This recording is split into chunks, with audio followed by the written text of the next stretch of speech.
Hello, welcome to the Bible study. My name is Kent Philpott, and we are going through the Gospel of John.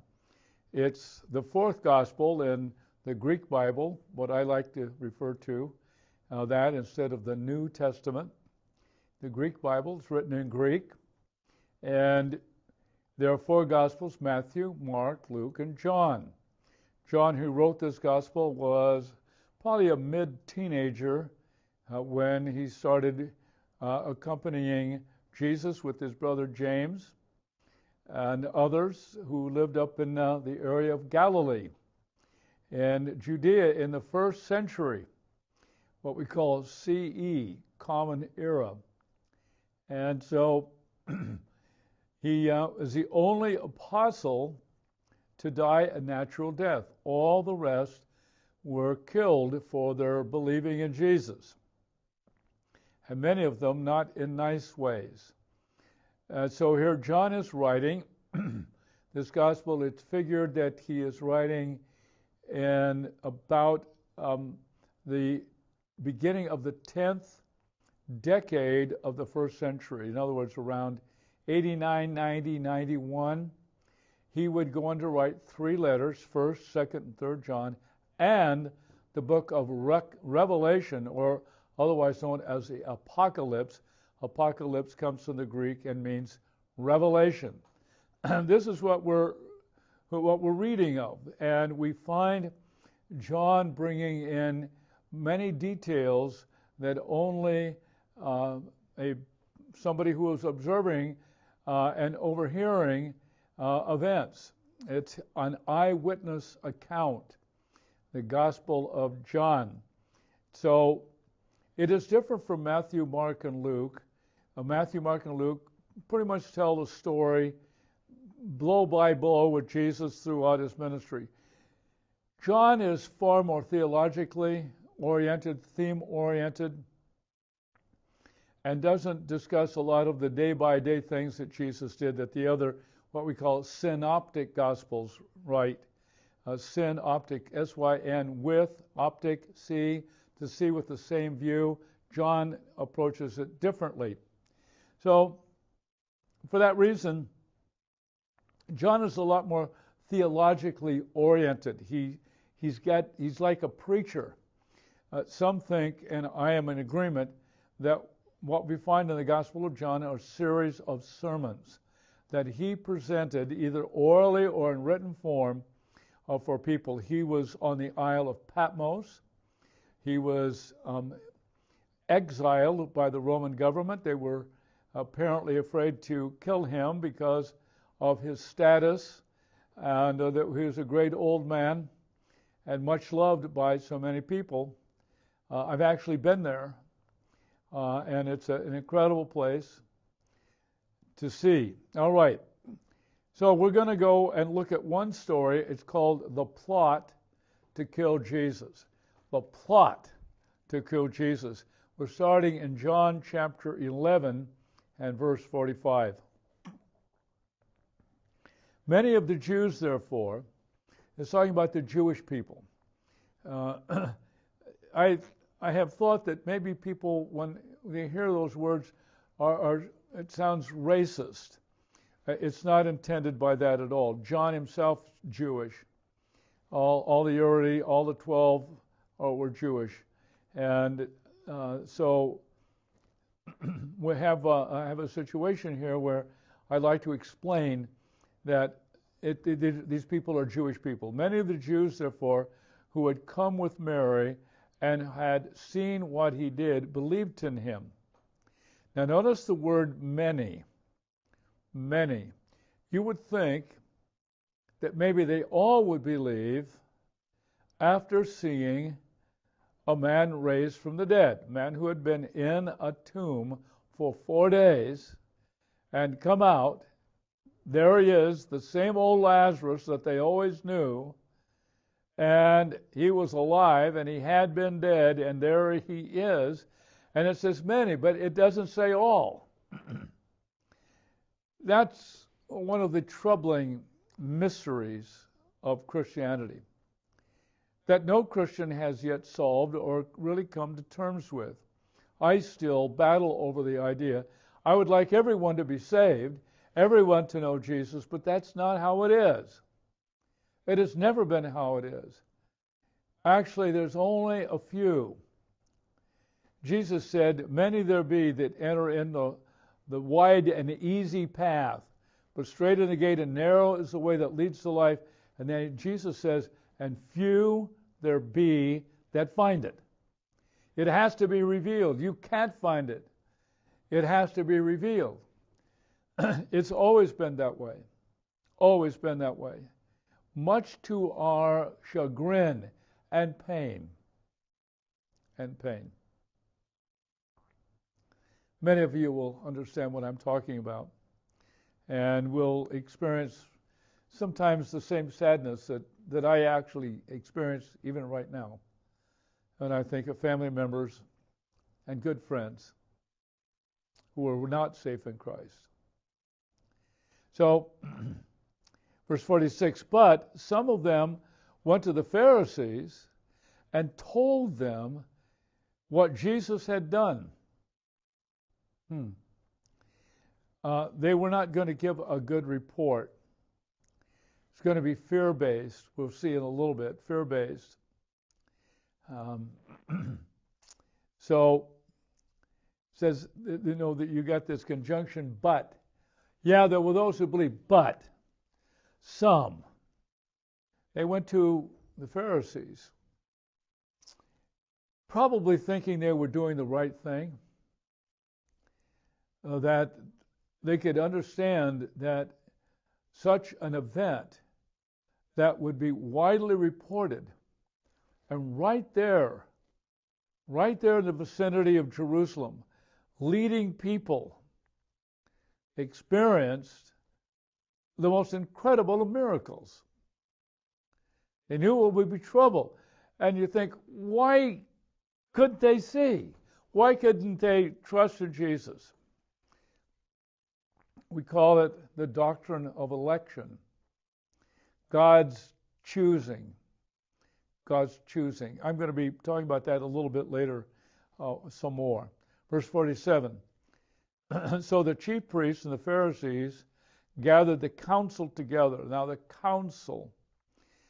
council consisted of 70 people. The head of it was the high priest, who's Caiaphas, and we're going to be meeting Caiaphas in a moment. And it would have been made up of two different religious parties, the Pharisees and the Sadducees. There was also a third group, very likely, and that would have been tribal leaders, people from various parts of that world that were Jewish and settled in one of the areas given to the sons of Jacob, and were leaders, and they were part of the council. And they said, what are we to do? For this man performs many signs. Instead of being happy and joyous over this event, they were anything but. How could they be so blind, you think? Well, I continue to think of that passage, 2 Corinthians 4:4. The God of this world, meaning, now you see here Satan, the God of this world has blinded the eyes, blinded the minds of those that believe not, lest they should see the glory of the gospel of Christ.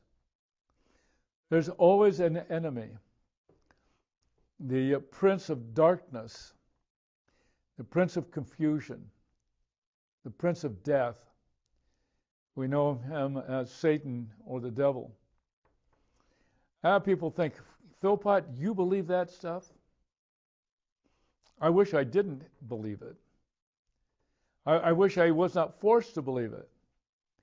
But on the basis of pure experience in doing deliverance ministry, I believe. I did not believe it.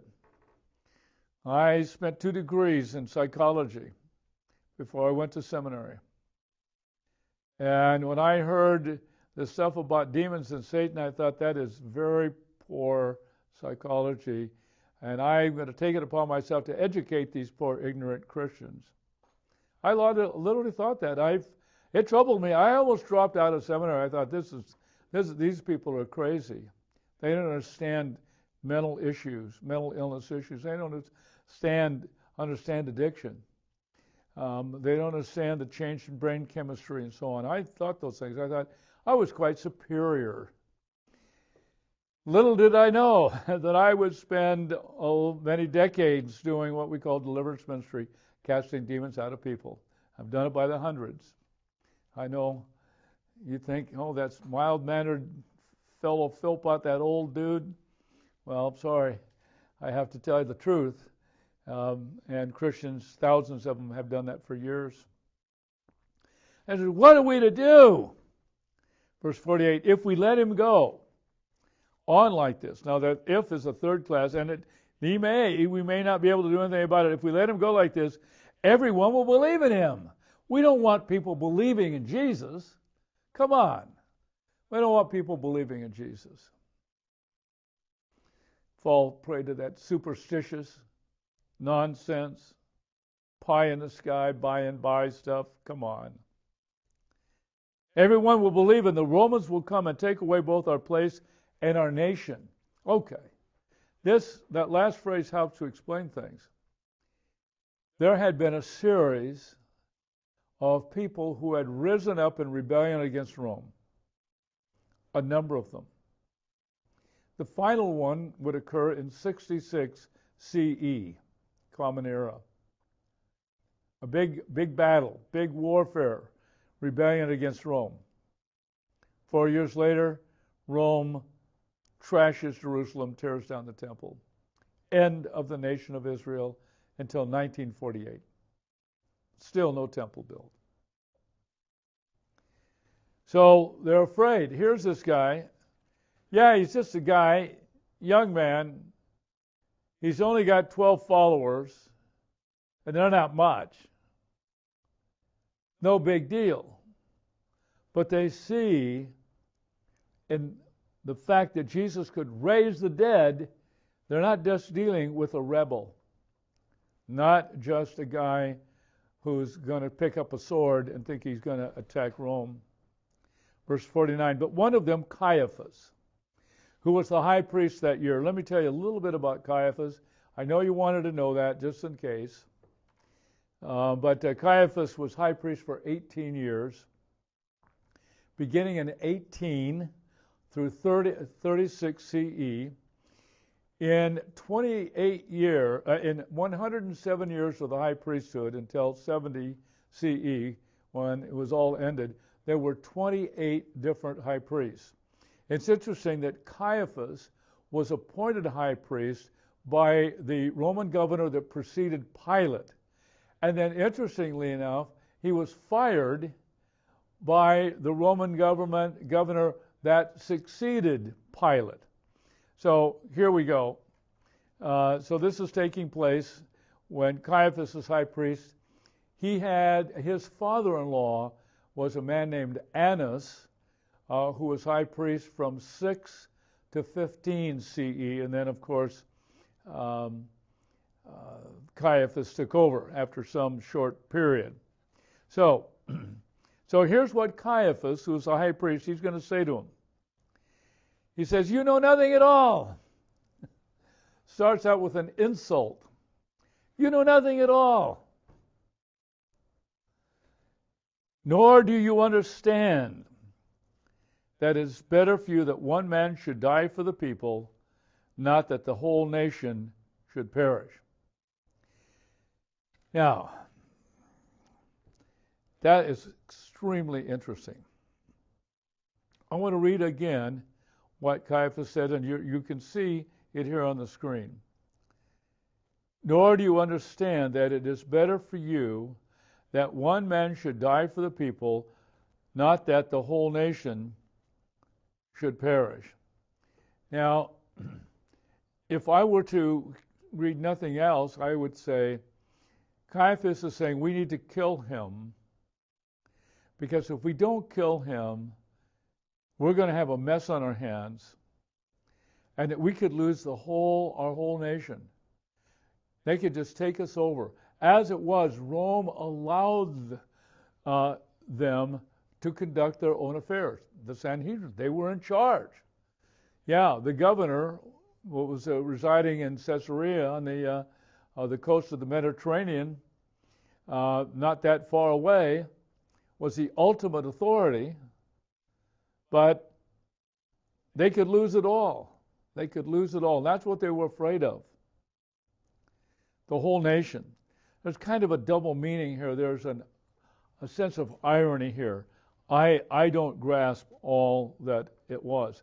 By the way, you asked the question, how do we know what was said in the Sanhedrin? Isn't it John just making this stuff up, just writing a story? Well, no. There were two members of the Sanhedrin who became believers in Jesus, who may at this time already been. One was Nicodemus. We encountered him in chapter 3, where Jesus said to him, "You must be born again." The other was Joseph of Arimathea, who went to Pilate and was able to get Jesus' body and buried Jesus in his own tomb. So there's two members, at least, of the Council of Israel who were followers of Jesus. And so we have no trouble about knowing how we got this information here. Then, verse 51, we have John speaking to us again. He's explaining things. John, the writer of this gospel. Verse 51. He says, "He did not say this of his own accord, but being high priest that year, he prophesied that Jesus would die for the nation, and not for the nation only, but also to gather into one the children of God who are scattered abroad." I wish I understood this. This is a very troubling passage in terms of grasping it. John seems to say that as the high priest, he's inspired to utter these words, especially that that he should die for one man should die for the people, because that is a biblical truth. One would die for the people, would die for the people of Israel, and I'm going to explain the idea of Israel in just a moment. So that's what John seems to be saying, that there's a double meaning, or that the words of Caiaphas can be taken in two ways. One, the Roman interference, or referring to the sacrifice of the Passover lamb, the one dying in our place, Jesus on the cross, taking our sin upon himself. That is a real possibility, and I think that's probably what's going on here. Now, the nation referring to is Israel. And who is Israel? The great-grandson of Abraham, the son of Isaac, named Jacob, wrestled with God in a very interesting passage in Genesis, with very ancient use of allegory, simile, and metaphor, in my view, wrestles with God. And Israel is a word that means someone who wrestled with God and essentially lost the match. That's Israel. Those who fought with God and lost. They've tangled with God. Israel. And Israel is the chosen of God. We see this very clearly in Scripture. The nation is the chosen people of God. I have a friend, Mitch Glazer, who's the president of a ministry called Chosen People Ministries. And you understand the name. But every person who becomes a Christian, I am a part, like myself, I am a part of Israel. Everybody who is a Christian is a part of that nation. That's my view. It's not all Christians' view. But a lot of us have a tendency to view that. The moment you become a Christian, you're part of Israel, the people of God. There's one people of God. There's one church. There's one flock. There's one shepherd. Scattered all over. But everybody who is truly born again of the Spirit of God, who has Christ in them, belongs to that church, that flock, that Israel. That's my view. Verse 53, so from that day on they made plans to put him to death. They would have had no idea what they were doing. They would have seemed to have been doing the right thing. It would seem to them that they are acting for the people. They are defending the nation. They are protecting their institutions. This is how they would have felt about it. They would have gone about it with zeal. So they made plans to put him to death. And they would succeed. Verse 54. Jesus therefore, now notice the therefore, he got word of this. How? Well, I mentioned Nicodemus and Joseph of Arimathea. Probably insider info. So he no longer walked openly among the Jews, but went from there to the region near the wilderness to a town called Ephraim, or I can't pronounce it right anyway, and there he stayed with the disciples. It would have been northeast, about 15 miles northeast from Jerusalem. So, and many people think that this is where Jesus put it into high gear, his teaching of his disciples. So he did not walk openly. Was it out of fear? Probably not. But he knew what was coming. He knew that the cross was coming. And he's taking steps that he's not going to be killed in another way by a mob or a group of Roman soldiers seeking him out, being told that he is an insurrectionist and is out to attack Rome. And he and his little band, and the Romans just slaughter them very quickly. So Jesus takes care to hide, not to walk openly. Verse 55. Now the Passover of the Jews was at hand. I'm going to take a moment, because I have the time, to explain what a Passover is. This, by the way, is the third Passover mentioned in the Gospel of John. Matthew, Mark, and Luke only speak of one. The Passover was one of the pilgrimage feasts where all the able-bodied Jewish people who could afford to come to Jerusalem to celebrate it would. The Passover was when, in Egypt, God instructed the Jewish slaves in Egypt to sacrifice a lamb, take the blood of the lamb and put it on the top of the door and on the side of the door. And that sacrifice of the lamb, the death angel would pass over, and no death would come to the house where the blood was. But to the house where there was no blood, the firstborn died. Very interesting. The firstborn died. And they were to celebrate that throughout, and the Jewish people have done it, and we've done it as well. The Passover Feast. And this Passover Feast was at hand, and so many went up from the country. Now this means from all over that part of the world. They were coming to Jerusalem for the Passover to purify themselves.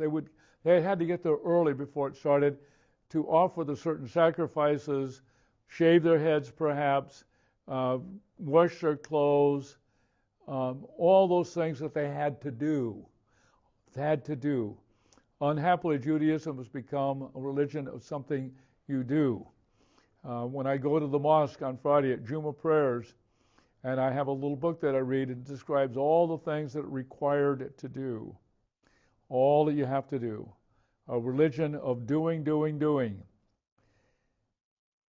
Went up from the country to Jerusalem before the Passover to pacify themselves. Now, notice it says they were looking for Jesus. This is a very interesting time. They were looking for Jesus. Word would spread very rapidly. So many people would come in. Jerusalem would go from a city of normally 100,000 to 1 million plus. I saw some record that said that there was a Passover after this that 3 million people came. I don't know the accuracy of that, but all of these people in what we call a caravan, great masses of people moving together, would come into Jerusalem. They were looking for Jesus and saying to one another as they stood in the temple, "What do you think? That he will not come to the feast at all?" Well, they thought that, well, a guy that could raise people from the dead and walk on water and calm storms and multiply food, something fierce, break all the laws of physics, raise people from the dead, heal the blind, the paralyzed, etc. We want to see him. Word had spread. There was a kind of a dangerous excitement in the air. And for those who do not recognize Jesus as who he is, you can understand their concern. Verse 57. Now the chief priest and the Pharisees. Notice it says the chief priest. This is referring to the Sadducees. That the Sadducees and the Pharisees were odds together. They were at odds with each other. But they're teaming up now. They're teaming up against Jesus. Now the chief priests and the Pharisees had given orders that if anyone knew where he was, and it's a third-class condition, they probably would. They probably knew where he was. They figured there was people who knew where he was. He should let them know so that they might arrest him. So what we're doing, we're moving to the end of Jesus' public ministry. Jesus' ministry never quits, goes on now, but his earthly ministry was just about over. I guess maybe you could count 6 days. It's interesting that this is real history about real people, about real places, much of it described in sources outside of the Bible.